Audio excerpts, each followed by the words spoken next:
ನಮ್ಮ ತಾತನ ಆಪರೇಷನ್ ಟೈಮಲ್ಲಿ ಆಸ್ಪತ್ರೆಯಲ್ಲಿದ್ದ ನನಗೆ ಅಲ್ಲಿನ ಲೇಡಿ ಡಾಕ್ಟರ್ ಮೇಲೆ ಮನ್ಸಾಯ್ತು. ಆದರೆ ಒಂದು ಲೇಸರ್ ಲೈಟ್ ನನ್ನನ್ನು ಸಂಕಷ್ಟಕ್ಕೆ ಸಿಲುಕಿಸ್ತು. ಹಾಯ್ ಫ್ರೆಂಡ್ಸ್, ಎಲ್ರಿಗೂ ನಮಸ್ಕಾರ. ನಾನೊಂದು ಹೊಸ ಕಥೆಯೊಂದಿಗೆ ನಿಮ್ಮ ಮುಂದೆ ಬರ್ತಾ ಇದ್ದೀನಿ. ಈ ಕಥೆನ ನೀವು ಕೊನೆಯವರೆಗೂ ನೋಡಿ ತುಂಬ ಎಂಜಾಯ್ ಮಾಡ್ತೀರಾ. ಹಾಗೆ ನಮ್ಮ ಚಾನಲನ್ನು ಸಬ್ಸ್ಕ್ರೈಬ್ ಮಾಡಿ, ಲೈಕ್ ಮಾಡಿ, ಶೇರ್ ಮಾಡಿ. ನಾನು ಆಫೀಸ್ಗೆ ಹೋಗಿ ನನ್ನ ಕೆಲಸದಲ್ಲಿ ಬ್ಯುಸಿಯಾಗಿದ್ದೆ. ಅಷ್ಟರಲ್ಲಿ ನನ್ನ ಹೆಂಡತಿಯಿಂದ ನನಗೊಂದು ಫೋನ್ ಬಂತು. ತಾತಂಗೆ ಎದೆ ನೋವು ಕಾಣಿಸ್ಕೊಂಡಿದೆ, ಮೈಯೆಲ್ಲ ಬೆವರ್ತಾ ಇದೆ, ಆಂಬುಲೆನ್ಸಲ್ಲಿ ಹಾಸ್ಪಿಟಲ್ಗೆ ಕರ್ಕೊಂಡು ಹೋಗ್ತಾ ಇದ್ದೀವಿ, ನೀವು ಬೇಗ ಬನ್ನಿ ಅಂತ ಹೇಳಿದ್ಲು ನನ್ನ ಹೆಂಡತಿ. ನಾನು ನೇರವಾಗಿ ಹಾಸ್ಪಿಟಲ್ಗೆ ಹೋದೆ. ಡಾಕ್ಟರ್ಗಳು 1-2 ದಿನಗಳಲ್ಲಿ ತಾತಯ್ಯನಿಗೆ ತಕ್ಷಣ ಬೈಪಾಸ್ ಸರ್ಜರಿ ಮಾಡಬೇಕು ಅಂತ ಹೇಳಿದ್ರು. ನಾನು ನಮ್ಮ HR ಈ ವಿಷಯವನ್ನ ತಿಳಿಸಿದೆ. ನಮ್ಮ ಆಫೀಸಲ್ಲಿ HR ಇರ್ತಾರಲ್ಲ, ಅವರಿಗೆ ಈ ವಿಷಯನ ತಿಳಿಸಿ 2 ದಿನ ರಜೆ ತಗೊಂಡೆ. ನಮ್ಮ ತಾತನಿಗೆ ಆಪರೇಷನ್ ಮಾಡಿಸ್ದೆ. ಆಪರೇಷನ್ ಆದಮೇಲೆ ಅವರನ್ನು ICUಗೆ ಶಿಫ್ಟ್ ಮಾಡಿದ್ರು. ಕಂಡೀಷನ್ ಸ್ವಲ್ಪ ಕ್ರಿಟಿಕಲ್ ಆಗಿತ್ತು. ಡಾಕ್ಟರ್ಗಳು ಒಂದು 20 ದಿನಗಳ ಕಾಲ ಅಬ್ಸರ್ವೇಷನ್ನಲ್ಲಿರಬೇಕು, ನೀವು ಇಲ್ಲೇ ಅಡ್ಮಿಟ್ ಆಗಬೇಕಾಗುತ್ತೆ ಅಂತ ಹೇಳಿದ್ರು. ಸರಿ, ನಾನು ನಮ್ಮ HR ನನ್ನ ಪರಿಸ್ಥಿತಿಯನ್ನು ವಿವರಿಸಿ 1 ತಿಂಗಳು ವರ್ಕ್ ಫ್ರಮ್ ಹೋಮ್ ಕೊಡಿ ಅಂತ ರಿಕ್ವೆಸ್ಟ್ ಮಾಡಿದೆ. ನನ್ನ ಪರಿಸ್ಥಿತಿಯನ್ನು ಅರ್ಥ ಮಾಡಿಕೊಂಡ HR ಅದಕ್ಕೆ ಒಪ್ಪಿಗೆ ಕೊಟ್ಟರು.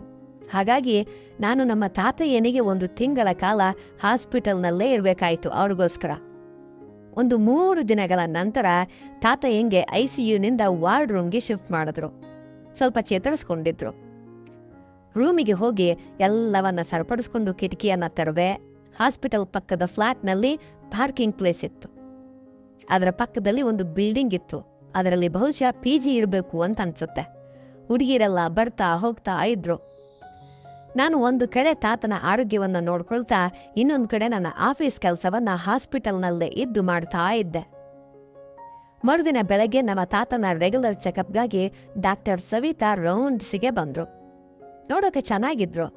ಅವ್ರು ಬಂದು ನಮ್ಮ ಸಲೈನ್ ಬಾಟ್ಲನ್ನ ಚೆಕ್ ಮಾಡಿ ಹೋಗ್ತಾ ಇರ್ಬೇಕಾದ್ರೆ ನಾನು ಬಾಕಿಲ ಹತ್ತಿರ ಹೋಗಿ, ಡಾಕ್ಟರ್, ಈಗ ತಾತಯ್ಯನಿಗೆ ಹೇಗಿದೆ ಅಂತ ಮಾತನ್ನ ಆರಂಭಿಸ್ದೆ. ಅವ್ರ ಹಿಂದಕ್ಕೆ ತಿರುಗಿ, ಡೋಂಟ್ ವರಿ, ಪೇಷಂಟ್ ಕಂಡೀಷನ್ ಈಗ ನಾರ್ಮಲ್ ಅಂಥೇಳಿ ಮುಂದಕ್ಕೆ ಹೋದ್ರು. ಸವಿತಾ ಬಗ್ಗೆ ಹೇಳಬೇಕಂದ್ರೆ ಒಂದು 5.5 ಅಡಿ ಎತ್ತರ ಇದ್ದಾರೆ. ಬಂಗಾರ ಬಣ್ಣದ ಮೈಬಣ್ಣದಿಂದ ನೋಡೋದಕ್ಕೆ ತುಂಬ ಸುಂದರವಾಗಿದ್ದಾರೆ. ಅಷ್ಟರಲ್ಲಿ ನರ್ಸ್ ಒಬ್ರು ಫೈಲನ್ನು ಹಿಡಿದುಕೊಂಡು ಬಂದು ಸವಿತಾ ಅವರನ್ನ ಏನೋ ಡೌಟನ್ನು ಕೇಳಿದ್ರು. ಸವಿತಾ ಆ ಸಂದೇಹವನ್ನು ಬಗೆಹರಿಸಿ ಮುಂದೆ ನಡೆಯೋದಕ್ಕೆ ಶುರು ಮಾಡಿದ್ರು. ಏನಾಯ್ತೋ ಏನೋ ತಿಳಿದು ಆದರೆ ಒಮ್ಮೆಗೆ ಹಿಂದಕ್ಕೆ ತಿರುಗಿ ನೋಡಿದ್ರು. ಏನ್ ನೋಡ್ತಾ ಇದ್ಯಾ ಅಂತನ್ನುವಂತೆ ಹುಬ್ಬನ್ನ ಏರಿಸಿ ಕೇಳಿದ್ರು. ನಾನೇನು ಇಲ್ಲ ಅಂತನ್ನುವಂತೆ ತಲೆ ಆಡಿಸಿ ತಕ್ಷಣ ಒಳಗೆ ಹೊರಟು ಹೋದೆ. ರಾತ್ರಿ 8 ಗಂಟೆ ಆಗ್ತಾ ಇದೆ. ಸವಿತಾ ಮತ್ತೆ ಯಾವಾಗ ರೌಂಡ್ಗೆ ಬರ್ತಾರೆ ಅಂತ ನಾನು ಕಾಯ್ತಾ ಇದ್ದೆ. ಅಷ್ಟರಲ್ಲಿ ಅವರು ಬಂದೇ ಬಿಟ್ರು. ನಮ್ಮ ತಾತೆಯನ್ನ ಚೆಕ್ ಮಾಡ್ತಾ ನನ್ನ ಕಡೆ ನೋಡಿದ್ರು. ನಾನು ಒಂದು ಸಣ್ಣ ಸ್ಮೇಲನ್ನು ಕೊಟ್ಟೆ. ರಾತ್ರಿಗೆ ಮೆಡಿಸಿನ್ ತರೋದಕ್ಕೆ ನನಗೆ ಪ್ರಿಸ್ಕ್ರಿಪ್ಷನ್ ಕೊಟ್ಟರು. ನಾನು ಎಷ್ಟು ಗಂಟೆಗೆ ಬರ್ತೀನಿ ಮೇಡಮ್ ಅಂತೇಳಿ ಆತುರದಿಂದ ಕೇಳಿದೆ. ನಾನು ಬರೋದಿಲ್ಲ, ಬೇರೆ ಡ್ಯೂಟಿ ಡಾಕ್ಟರ್ ಬರ್ತಾರೆ ಅಂತ ಹೇಳಿದ್ರು. ಮತ್ತೆ ಯಾವಾಗ ಬರ್ತೀರಿ ನೀವು ಅಂತ ನಾನು ಕೇಳಿದೆ. ಯಾಕೆ ಅಂತ ಅವ್ರು ಕೇಳಿದ್ರು. ಏನಿಲ್ಲ, ನಿಮ್ಮ ಟ್ರೀಟ್ಮೆಂಟ್ನಿಂದ ನಮ್ಮ ತಾತಯ್ಯ ಚೆನ್ನಾಗಿ ರಿಕವರ್ ಆಗ್ತಾ ಇದ್ದಾರೆ ಅಂತಂದೆ. ಅದಕ್ಕೆ ಅವರು ಒಂದು ಸಣ್ಣ ನಗು ಹೊರಟು ಹೋದ್ರು. ನಾನು ಕೂಡ ಅವ್ರ ಹಿಂದೆನೇ ಬಾಕಿಲವರೆಗೆ ಹೋದೆ. ನಮ್ಮದು ಆ ಫ್ಲೋರ್ನಲ್ಲಿ ಕೊನೆ ರೂಮ್ ಆಗಿದ್ರಿಂದ ಅವರು ತಮ್ಮ ರೂಮ್ ಕಡೆ ಹೋದ್ರು. ಸ್ವಲ್ಪ ಸಮಯದ ನಂತರ ನಾನು ಬರೆದುಕೊಟ್ಟಿದ್ದ ಪ್ರಿಸ್ಕ್ರಿಪ್ಷನ್ ಅನ್ನು ತಗೊಂಡು ಕೆಳಗಿನ ಮೆಡಿಕಲ್ನಲ್ಲಿ, ಫಾರ್ಮಸಿನಲ್ಲಿ ಮೆಡಿಸಿನ್ ತಗೊಳ್ತಾ ಇದ್ರೆ ಅಷ್ಟರಲ್ಲಿ ಅವರ ಡ್ಯೂಟಿ ಮುಗೀತು ಅನ್ಸುತ್ತೆ, ಹೊರಗೆ ಹೋಗ್ತಾ ಇದ್ರು. ನಾನು ಕೂಡ ಬೇಗ ಮೆಡಿಸಿನ್ ತಗೊಂಡು ಅವರನ್ನು ಫಾಲೋ ಮಾಡಿದೆ. ಅವರು ಹಾಸ್ಪಿಟಲ್ ಹೊರಗೆ ಹೋಗಿ ಎದುರುಗಡೆ ಇರೋ PG ಒಳಗೆ ಹೋದ್ರು. ಅವ್ರು PGಯಲ್ಲೇ ಇರ್ತಾರೆ ಅಂತ ಕನ್ಫರ್ಮ್ ಮಾಡಿಕೊಂಡು ನಾನು ಬೇಗ ನನ್ನ ರೂಮ್ಗೆ ಹೋಗಿ ಕಿಟಕಿ ತೆರೆದು ನೋಡ್ತಾ ಇದ್ದೆ. ಅದರಲ್ಲಿ 4 ಫ್ಲೋರ್ ಇದ್ವು. ಯಾವ ಫ್ಲೋರ್ನಲ್ಲಿ ಇದ್ದಾರೋ ಏನೋ ಅಂತನೋ ಆಸೆಯಿಂದ ನೋಡಿದೆ. ಆದರೆ ಯಾವುದೇ ರೆಸ್ಪಾನ್ಸ್ ಕೂಡ ಇಲ್ಲ. ಇನ್ನು ನಾನು ನನ್ನ ಕೆಲಸವನ್ನು ನೋಡಿಕೊಂಡು ಸ್ವಲ್ಪ ಹೊತ್ತು ಮೊಬೈಲ್ನಲ್ಲಿ ಸಿನಿಮಾ ನೋಡಿದೆ. ಸರಿಯಾಗಿ ಒಂದು 10-30 ಗಂಟೆಗೆ ಒಂದು ರೊಮ್ಯಾಂಟಿಕ್ ಸೀನ್ ಬರ್ತಾ ಇತ್ತು. ಆಗ ಮತ್ತೆ ನನ್ನ ಗಮನ ಸವಿತಾ ಕಡೆ ಹೋಯಿತು. ಮರುದಿನ ಬೆಳಗ್ಗೆ ಹಾಸ್ಪಿಟಲ್ ಹೊರಗಿರುವ ಶಾಪ್ ಹತ್ರ ನಾನು ಸಿಗರೇಟ್ ಸೇರ್ತಾ ನಿಂತಿದ್ದೆ. ಅಷ್ಟರಲ್ಲಿ ಸವಿತಾ ತನ್ನ ಫ್ರೆಂಡ್ಸ್ ಜೊತೆ ಬಂದು ಏನೇನೋ ಐಟಮ್ಸ್ ತಗೊಂಡು PG ಒಳಗೆ ಹೋಗೋದಕ್ಕೆ ಶುರು ಮಾಡಿದ್ರು. ನಾನು ಅವರ ಹಿಂದೆನೇ ಫಾಲೋ ಮಾಡ್ತಾ PG ಹೊರಗೆ ಹೋದೆ. ಲಿಫ್ಟ್ 3rd ಫ್ಲೋರ್ಗೆ ಹೋಗಿ ನಿಂತಿದ್ದನ್ನು ನೋಡಿ ಅವರಿರೋದು 3ನೇ ಅಂತಸ್ತಿನಲ್ಲಿ ಅಂತೇಳಿ ಕನ್ಫರ್ಮ್ ಮಾಡ್ಕೊಂಡೆ. ರೂಮ್ಗೆ ಹೋಗಿ ಸ್ನಾನ ಮಾಡಿ ಬ್ರೇಕ್ಫಾಸ್ಟ್ ಅನ್ನು ಮುಗಿಸಿ ಸವಿತಾ ಅವರಿಗಾಗಿ ನಾನು ಕಾಯ್ತಾ ಇದ್ದೆ. ಸರಿಯಾಗಿ 10 ಗಂಟೆಗೆ ಬೇರೆ ಡಾಕ್ಟರ್ ಬಂದರು. ನನಗೆ ನಿರಾಸೆ ಆಯಿತು. ನಿನ್ನೆ ಬಂದಿದ್ದ ಮೇಡಮ್ ಇವತ್ತು ಬಂದಿಲ್ವಾ ಅಂತ ನರ್ಸ್ ಬಳಿ ಕೇಳಿದ್ರೆ ಅವರು ರಜೆಯಲ್ಲಿದ್ದಾರೆ, ನಾಳೆ ಬರ್ತಾರೆ ಅಂತ ಹೇಳಿದ್ರು. ಆ ದಿನವಿಡೀ ಸವಿತಾ ನೆನಪಿನಲ್ಲೇ ಸರಿಯಾಗಿ ಕೆಲಸ ಕೂಡ ಮಾಡದೆ ಕಳೆದ್ಬಿಟ್ಟೆ. ಮರುದಿನ ಬೆಳಗ್ಗೆ ಎದ್ದು PGಯ ಕಿಟಕಿಗಳನ್ನು ನೋಡ್ತಾ ಇದ್ದೆ. ಅಷ್ಟರಲ್ಲಿ ಸರಿಯಾಗಿ ನನ್ನ ರೂಮ್ ಎದುರಿಗಿರೋ ಕಿಟಕಿ ಹತ್ರ ಸವಿತಾ ಕನ್ನಡಿ ಇಟ್ಕೊಂಡು ಜಡೆ ಹಾಕ್ಕೊಳ್ತಾ ಇದ್ರು. ನನ್ನೊಳಗೆ ಹೇಳಲಾರದಷ್ಟು ಖುಷಿ. ಅವ್ರ ಮುಖಕ್ಕೆ ಕ್ರೀಮ್ ಲಿಪ್ಸ್ಟಿಕ್ ಹಚ್ಕೊಳ್ಳೋದೆಲ್ಲ ನೋಡ್ತಾ ಇದ್ರು.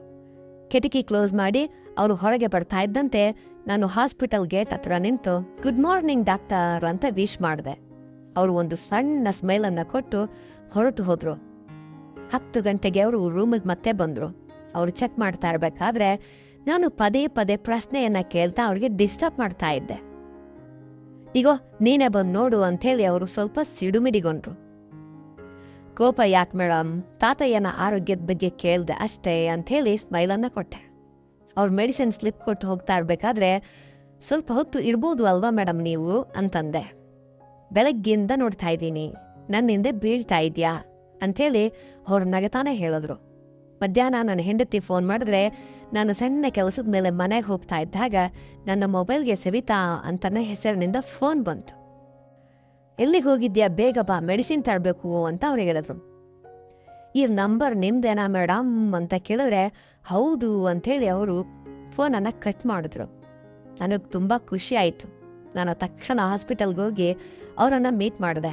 ಥ್ಯಾಂಕ್ಸ್ ಮೇಡಮ್, ನಾನು ಕಾಲ್ ಮಾಡಿದ್ದಕ್ಕೆ ಅಂತಂದೆ. ಅದಕ್ಕೆ ಅವರು ಸಿಟ್ಟು ಮಾಡಿಕೊಂಡು ಆ್ಯಕ್ಟಿಂಗ್ ಮಾಡ್ತಾ ಮೆಡಿಸಿನ್ ತರೋದಕ್ಕೆ ಹೇಳಿದ್ರು.